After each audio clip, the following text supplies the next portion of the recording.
Hello, this is Bob74H back with another video today, and today we will be discussing and talking about the HunterXHunter anime.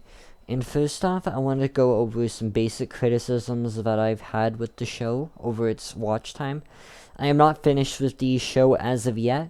I'll make a part 2 whenever that is accomplished, but as of right now, I'm discussing the beginning of the Hunter arc to the end of the Phantom Troop arc. I am on the Greed Island arc though, so I will discuss that more in detail whenever I get to that. So as of right now, the issues that I have is more rooted in the Nen system, or the power system of the show. So the issue with it is quite simple. So characters like Hisoka have certain abilities, right? And the issue I have with them having these abilities is that it doesn't make sense contextually. So contextually, it doesn't make a lick of sense for Hisoka to have this power. When you figure out that there was this guy called Togeri, he was the examiner dude that he fucked up pretty much. And he has like a scar on his face, so he tried to throw blades at him, right? And you would think in that circumstance, Hisoka would use his Nen power to overpower him, but he doesn't. And it doesn't make sense that this examiner wouldn't use Nen powers either. So this Nen idea comes in later, and it doesn't really make much sense when you look at things retroactively. You're like, okay, why didn't this examiner use Nen here? Why didn't this person use Nen here? It doesn't make much sense when you look at it from that view, because most prior examples don't match up with what the current narrative is saying. Like, the current narrative portrays Nen as, like, this common thing that, like, an average Joe knows about. Yet, like, even Killua didn't know about it. And it's like, how would Killua not know about this when his entire family is full of assassins who use Nen? And there's also an issue of Killua's abilities, in that, you know, he's shown to have, like, these special assassin powers.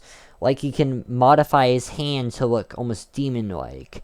And he can, you know, walk a certain way where it makes illusions. But later on, it's shown that he doesn't have these powers. Like, he doesn't use them later on. And it begs the question, like, what was these powers used by? Like, how did he learn them? So on and so forth. Like, were they made by Nen? And, I mean, if that was the case, then why didn't he know what Nen was? This whole thing of him having powers kind of doesn't make sense, because later on we figure out what Nen is, and then that brings up a plot hole with that. So it's like, okay, so what was he using then if it wasn't Nen? Also, there's the issue with the Phantom Troop.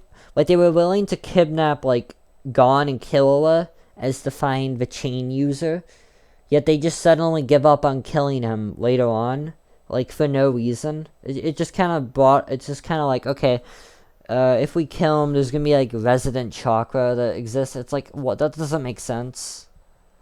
And why would that stop you when you were willing to kidnap kids before? Just to get what you want. You didn't even know if these kids had knowledge on him. You just assumed they did. And you wanted to, like, assassinate them. Why would you care at this point? It just doesn't make sense, because their motives suddenly change.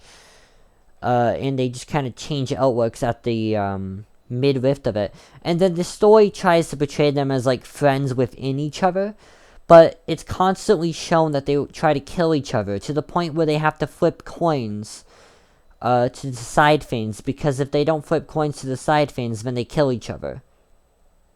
Like, it's so internally inconsistent that it makes no sense. And also, the story tries to portray them sympathetically, when all they do is murder people and constantly threaten each other. And they also try to portray them like they have some trust with each other, even though they're constantly doubting each other. It's just so blatantly inconsistent that it's quite funny, but people will hype this show up as if it's some masterpiece, because every other show they watch is so underminedly unintellectual, it's funny. Like, Naruto, as an example, is a very, very horribly written show, and they're kind of used to that as the norm, so they see this and they're like, oh my god, it's so well wrote, even when, factually speaking, it's not even that well made. Like, the animation is pretty good, but, I mean, aside from that, it's not really that great. And as of the Green Island arc, it's not even that good either, because what he goes to the Green Island for is so he can find his father, but then he's like, I guess I'll just go anyway. And it's like, okay, but your whole purpose was so you can find your father or get a crew to find your dad. Why would you care at this point if it doesn't assist in your goal? It's just so stupid. It doesn't make sense. Anyways, this is my review and or analysis, I guess you could say, of the HunterXHunter anime. I'm referring to the 2011 version here. So, if anything is particular to the 2003 version or the manga that isn't brought up in the 2011 anime, then that is not my fault, and that is an issue with the anime, not an issue with the manga. Because you can't use the manga as to excuse a mistake made with the anime, because they're two different things. Anyways, if you enjoyed this video, please give it a thumbs up, or maybe subscribe if you're interested. Thank you very much for watching, and have a great day.